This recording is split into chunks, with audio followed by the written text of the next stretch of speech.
met wie praat ek op Sondag aand? Baie welkom by my podcast en dankie dat jy saam luister. Ja, hierdie podcast is nou al 2 jaar en 'n paar maande oud en dit gaan nog van krag tot krag. Vir die wat dalk wonder hoekom dit in baie opsigte sulke random mense is met wie ek gesels, verskoon nou maar die woord, die Engelse woord random, wil ek net daaraan herinner dat die idee agter die hele projek van die begin af was vir my om met my Facebook vriende te praat. Ek het baie Facebook vriende en baie van hulle het ek nog nooit regtig ontmoet nie. Ander van hulle ken ek baie goed en baie jare al.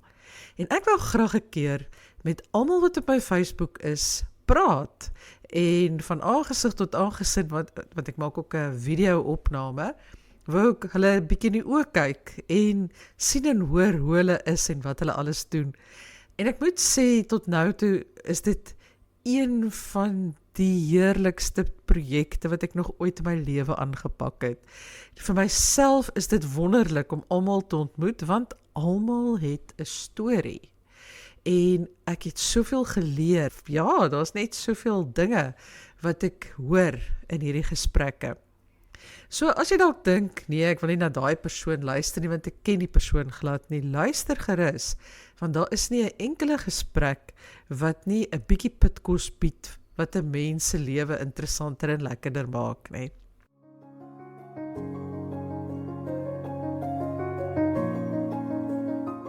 Vandag gesels ek met Perdita Rabie. Perdita is die ma van Margriet, met wie ek nie baie lank gelede nie ook gepraat het. En hulle twee het altyd saam aan teaterproduksies gewerk vir skole. Margriet het dit laat werk en Diets of Perdita het dit geskryf. Maar vandag praat ons veral oor ouer word, oor kleiner gaan woon, oor groot reise onderneem en dan oor daai wonderlike staproete wat so baie mense gaan stap, die Camino. Want enige jare gelede het Diets en haar man 'n deel van die Camino vanuit Portugal uitgeloop. Lekker luister.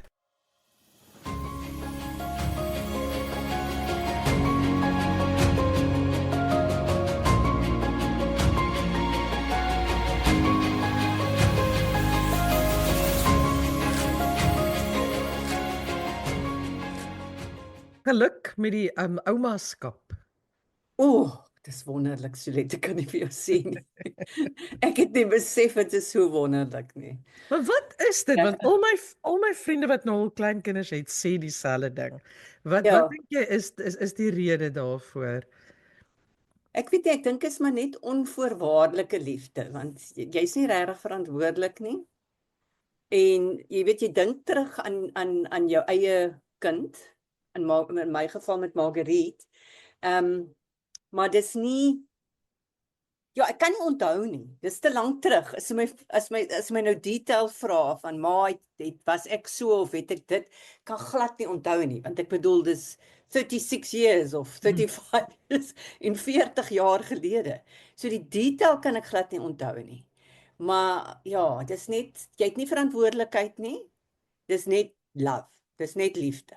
Nee, dis baie lekker, en ek is baie betrokke. Toe ons teruggekom het van die Camino af, het ek nou gevra, want ek vra mos altyd, nou wat is volgende? En toe is dit baie duidelik, dis die kleinkind. Toe het ek eers gedink, miskien gaan sy terug gaan werk toe dadelik, en dat ek nou gaan help kyk na die baby en so, maar toe het sy besluit om by die huis te wees, wat ek dink 'n goeie ding is, want haar skoolpos was baie ver van die huis af, so sy het baie vroeg opgestaan, so dit sou glad nie gewerk het nie, maar ons is nog altyd baie betrokke, hulle kom kuier baie hierso, en ja, nee, dis net wonderlik, ja. Vind jy dit moeilik om 'n plan te trek, want dit lyk vir my nogal, as ek nou so na al die oumas luister, is by party gesinne, moet jy ook nou maar jou grense ken as ouma van wat mag en wat nie mag nie. Gee sy dit vir jou duidelik aan of hoe doen jy dit? Ja, sy gee dit duidelik aan en sy is mos baie sensitief. Jy ken haar mos nou persoonlik ook.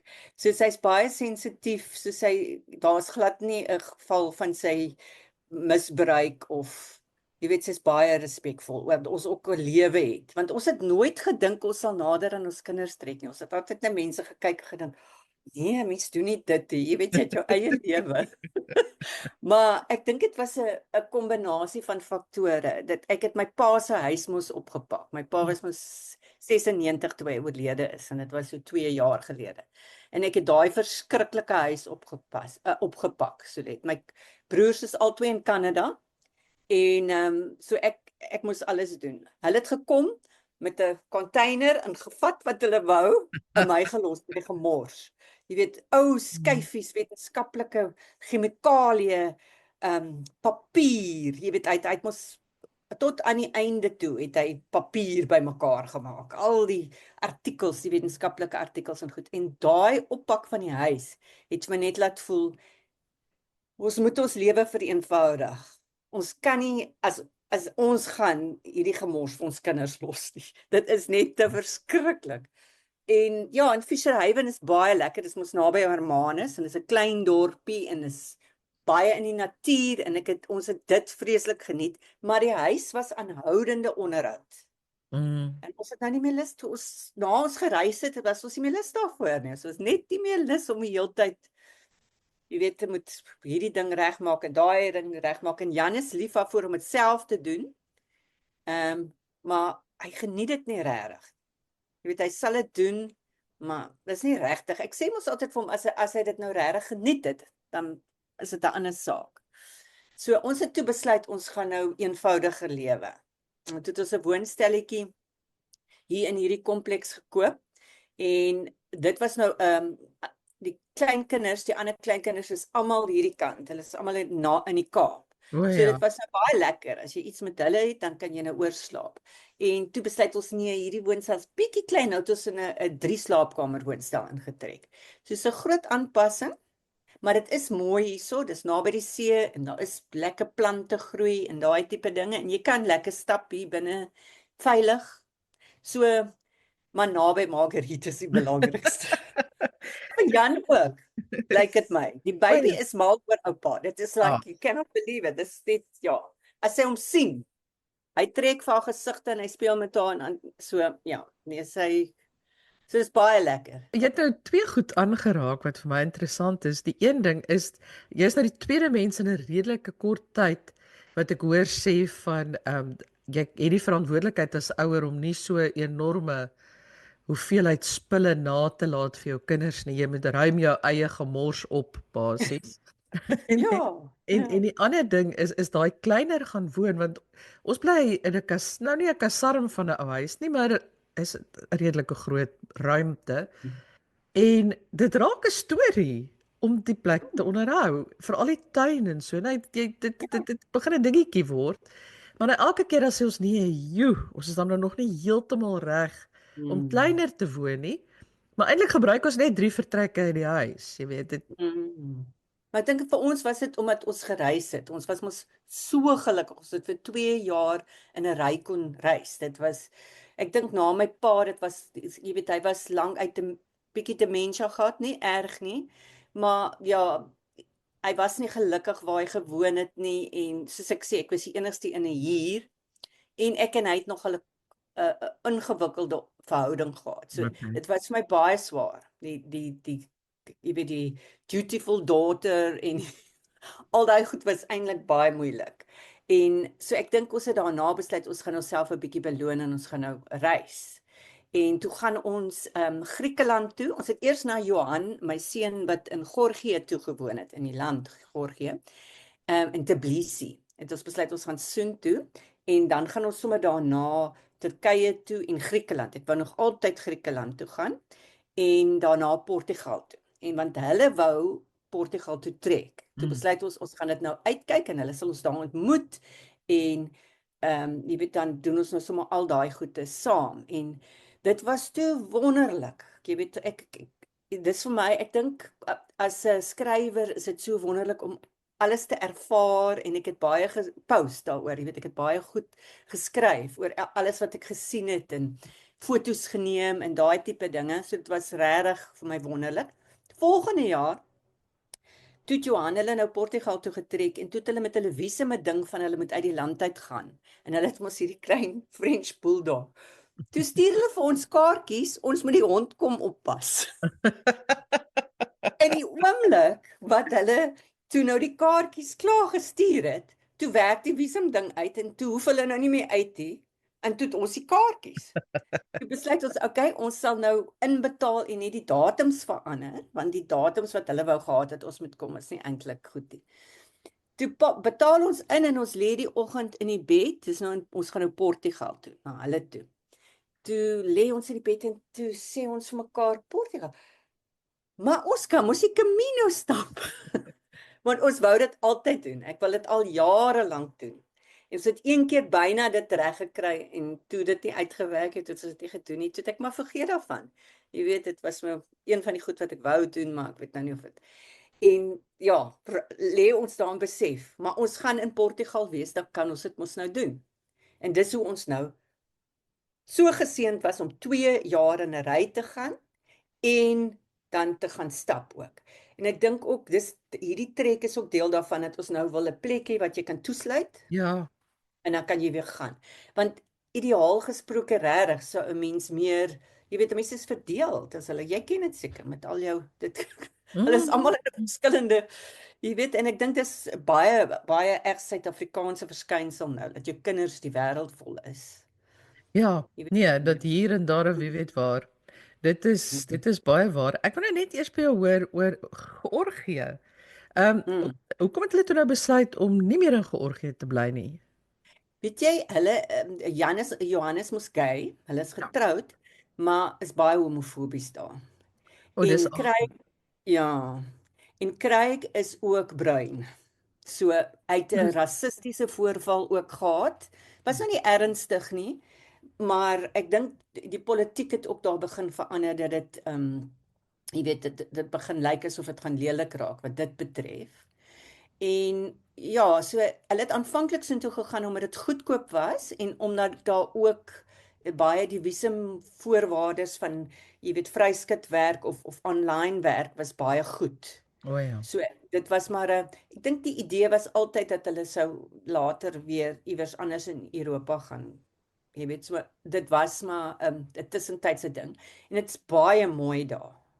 Ja, ek So was nog nooit basies daar nie. Ek is nogal nuuskierig. nee, ja, nee, dit is baie mooi en baie kuns, absoluut in die strate en oral is daar straatkuns en jy weet standbeelde en die koskultuur is ook besonder, jy weet, hulle is bekend daarvoor, veral in Tbilisi. So ons het dit baie geniet. Ek dink hulle het lekker daar gebly, maar ja, die homofobie en die goed, dit was vir hulle dat hulle nie permanent daar wou bly nie, jy weet. So hulle toe besluit. In Portugal, ek dink Craig se mense, hy het voorsate wat in Madeira was. So ja, toe het hulle besluit op Portugal en saam met ons het 'n bietjie gaan verken soos ek sê en toe besluit op Coimbra wat 'n universiteitsstad is. Dis Pragtig. ek Ja. dink die oudste universiteitsstad in Portugal en pragtig. Absoluut pragtig. En hulle is baie gelukkig. Ja. So toe besluit julle nou om die Camino te gaan stap. Ek neem aan as 'n mens dit nie sommer net so besluit en dan doen jy dit nooit. Ja, nee, ek dink hy roep jou. Ek dink is iets wat jou roep en jou nie los tot jy dit doen nie. En wat ek nie besef het nie so net as jy eers een keer dit gedoen het, dan wil jy weer terug. Dit is ongelooflik want jy kan dit op soveel maniere doen. Jy kan dit elke keer heeltemal 'n ander ervaring hê. En dit het ek nie mooi besef nie. Jy weet Ja, jy die boeke en goed. Laat dit vir jou lyk as 'n ervaring en dan jy weet doen jy dit en wat ook al. Maar dit is soos die lewe.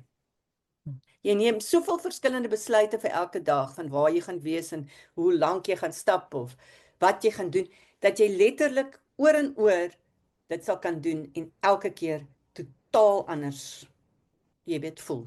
Ja. So Maar ek dink hy is iets wat jou roep. Is iets wat jou roep en hy los jou En nie, hy want ek los bedoel jou nie. ek dink dit is seker 12 jaar gelede wat ons gedink het, maar miskien sal ons 'n stap of 10 jaar gelede. En toe het ons al bietjie navorsing gedoen en gekyk en so in die boeke gelees en so. Maar toe werk dit nou nie uit nie en toe gebeur die lewe en so. Soos ek sê, hierdie was nou letterlik, oh my word, hier is dit nou. Die ideale geleentheid want ons kon toe by Johan hulle bly as 'n basis en ons het besluit om van Coimbra af te stap.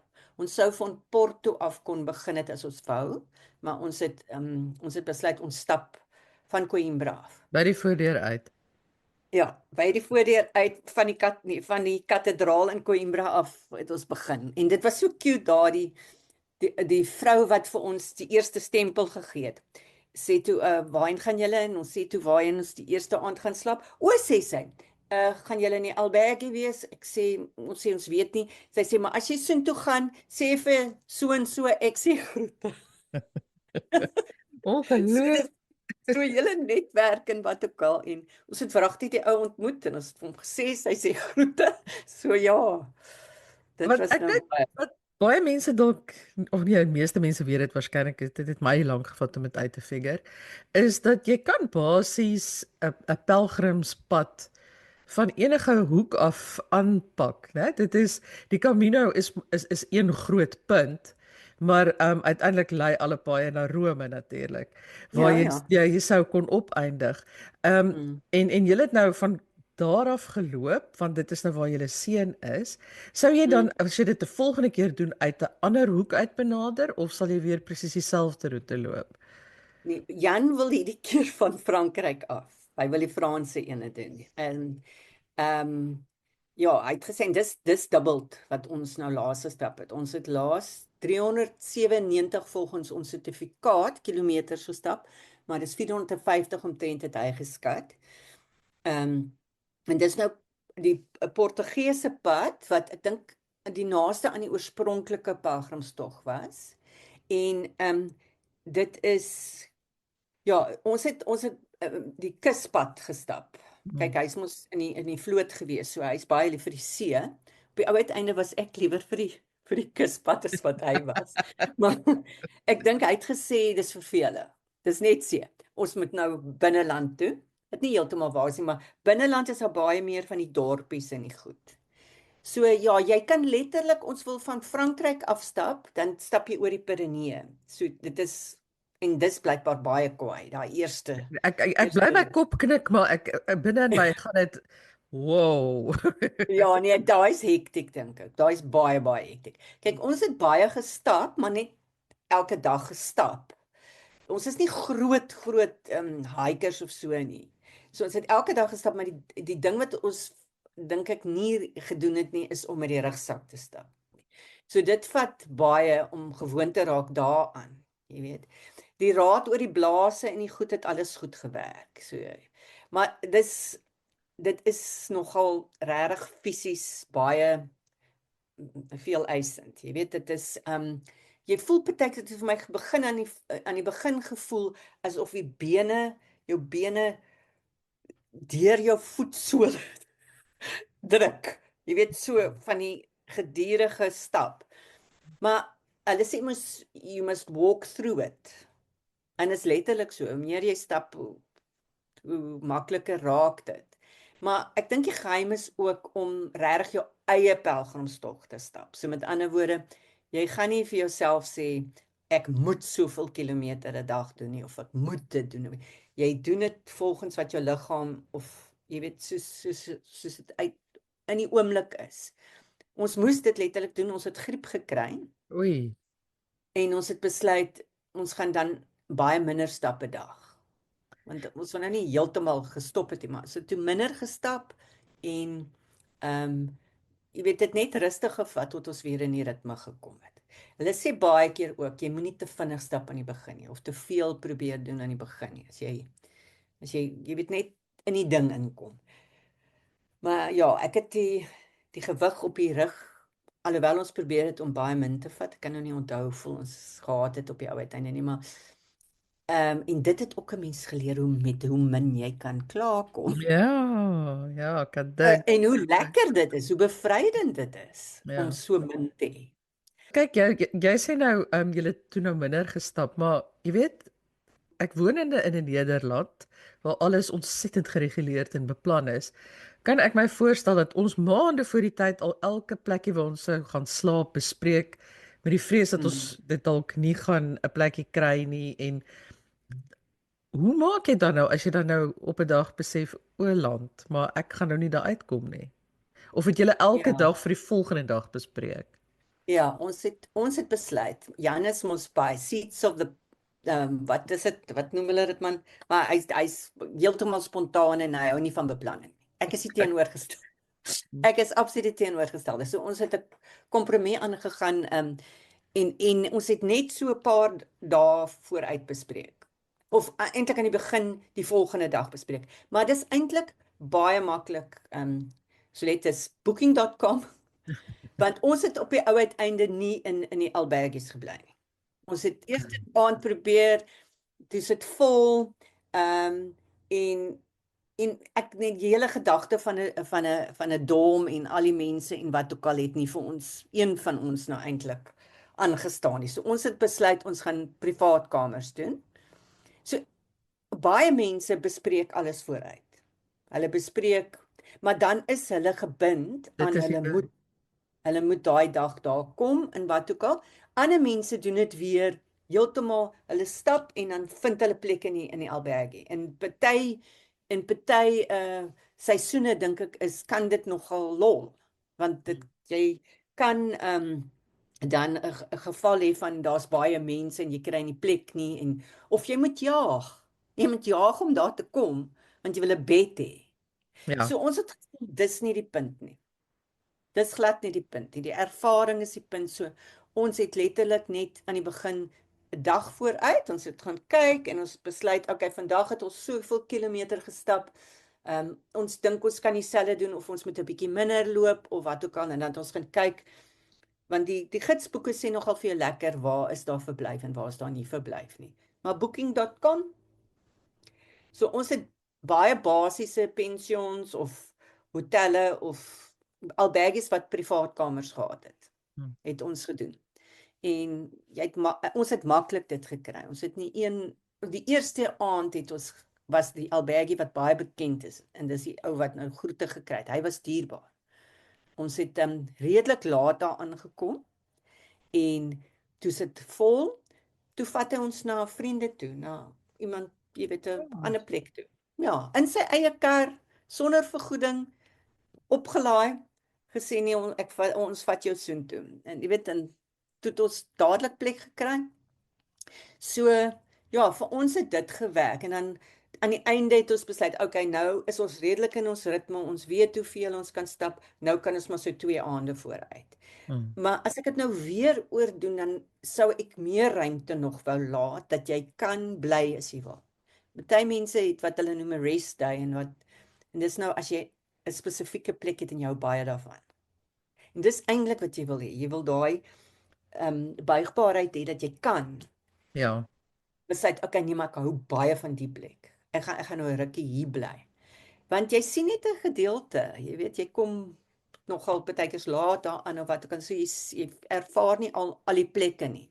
Want dis meer oor die tog. Jy meer stap. So ja, 'n mens sou baie lekker, ek dink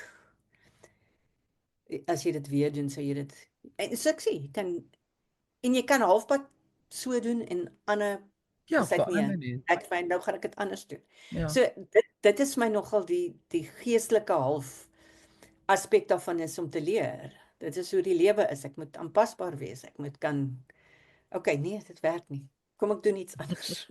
Jy weet. Maar was dit 'n dramatiese impak op jou budget gewees om dan liewer in privaat plekke te woon? Dit was 'n bietjie duurder, maar nee, daar is soveel ek dink dit is nou al so 'n bedryf. Ja. Dis 'n baie groot bedryf. Nou daar baie kompetisie is. So jy kan nog vir jou goedkoop plekke kry. En dis wat ons gedoen het. So dit was maar net, dit moet privaat wees en verkieslike privaat badkamer, maar nie altyd nie. Jy het 'n gedeelde badkamer. So jy kan. Jy kan waarskynlik baie goedkoper as jy net in albergies bly, Ja. jy weet. Ja. Ja. En dit is dan 'n ander ervaring. So ons het nogal gespot en gesê ons het nie gekil nie want ons het die rugsakke gedra. Want daar's baie mense wat die bagasie vooruitstuur. Jy kan die bagasie uitstuur. Jy kan op die trein klim of jy kan op die bus klim en as jy die dag moeg gestap is en jy wil nie stap nie, kan jy dit doen. Jy weet, daar's nie regulasies nie. Dis net jy moet bewys volgens jou stempels dat jy die laaste 100 km geloop het. So, Okay. maar so jy weet jy kan dit letterlik maak soos wat jy wil. So ingewikkeld en so eenvoudig soos wat jy wil. Jy sê nou, dit is 'n bedryf en dit is 'n bedryf, dit is ook nie net in Suid-Afrika 'n groot hip and happening buzz ding nie, maar die hele Europa, ek ken soveel mense wat dit al gaan loop het en van hier af, jy weet, met die Pieterpad begin het en dan regdeur België en dan verder. Maar in my geestesoog sien ek dan sulke paaie so halwe snelweg van wandelaars wat trap om nou hierdie ervaring te hê. Is dit so of is daar tye wat 'n mens net alleen ook kan loop? Ons het baie alleen geloop. En dis ongelooflik mooi. Oor die pad want ons het kuspad geloop soos ek gesê het en toe het ons besluit ons gaan daarna binneland. So ons het 'n gedeelte kuspad geloop want jy kan die hele pad Spanje toe loop. En dis in die natuur. Baie van die paaie, maar weer eens jy kan kies. So nee, die paaie is baie in die natuur. So dit is die wandelpaaie wat mense stap as gesin en wat ook al in die natuur. Ons het baie langs riviere geloop en deur velde en letterlik hulle doen baie moeite dat dit baie groen is en baie in die natuur. Jy weet, jy gaan deur dorpies, maar dis letterlik klein dorpies. Jy weet, dit is nie, so dis nie bebouwd of vreeslike groot. En Porto is natuurlik 'n stad en dis baie besig daar en wat ook al, maar ons het net na die rivier toe geloop. En toe het ons langs die rivier geloop. So dis ongelooflik mooi. Baie keer is daar mense om jou, daar's ander pelgrims wat loop, maar ons het letterlik baie van ons stap het ons op ons eie geloop. Ons het regtig op ons eie geloop. Net die twee van ons, nie 'n persoon in sig nie. Wat wel by party plekke, soos van Tui af byvoorbeeld, wat die laaste 100 km is daar weer kan daar baie mense wees. En dan kan jy klomp mense om jou hê en dan kan dit nogal steurend wees as jy dit doen as 'n jy weet 'n geestelike tipe ding is regtig, dan kan dit vir jou steurend wees, die mense wat praat en die Amerikaners. Tell me about it. Mens mag nie dit doen nie. Hulle is ook mense, maar hulle kan seker dat jy hoor hulle is daar. Dat ons praat vreeslik hard en jy weet en so, en dit is steurend. En dan die ander ding wat die Nederlanders nog nie van sal hou nie, is dat die fietsse 'n probleem begin raak. Mense begin val oor die fietsse, want daar's bergfietsse of mense op fietsse en hulle kan nogal lawaaierig wees en 'n ander tipe gees hê. Nie almal van hulle nie, maar baie van hulle. Dit is 'n soort van 'n jolly party tipe ding. Dan gaan lawaai en dan word en jy weet dit raak gevaarlik as dit nou begin besig raak, soos ek sê daai laaste stukkie. Wat daar baie mense op die pad is en dan kom hierdie mense, jy weet, en van hulle is baie ordentlik en hulle sal nou vir jou mooi Ek wil net vir jou vra, het julle voor die tyd vir mekaar gesê ons wil iets hier uithaal of was dit gewoon ons gaan kyk hoe of ons al die stempeltjies in ons boekie kan kry? Nee, ek dink nie ons het spesifieke idees gehad van wat ons daar uit wil kry nie. Net die ervaring dink ek, die avontuur. En dan dink ek tog ons wou helderheid gehad het of klarigheid gekry het oor wat ons nou volgende wil doen. Wat ons in ons lewe, jy weet, wat is die volgende stap half? En dit het ons wel gekry. Ja, maar dit wil ek nou vra, het julle iets teruggekry? Definitief. Ja, nee, beslis. Ek vir ons was die duidelikheid, jy weet, ons is baie lief vir Fisherhaven. Dis eintlik 'n wonderlike plekkie. En ons het ons het daar ontmoet, daar verlief geraak, daar getrou, al die dinge. Maar ons het toe ons teruggekom het ons geweet, tyd hier is verby. Ons gaan nou hier weg, jy weet. En ook dink ek daai bereidheid om te kyk wat gaan gebeur en nie noodwendig alles vooruit te beplan nie, het 'n mens behou.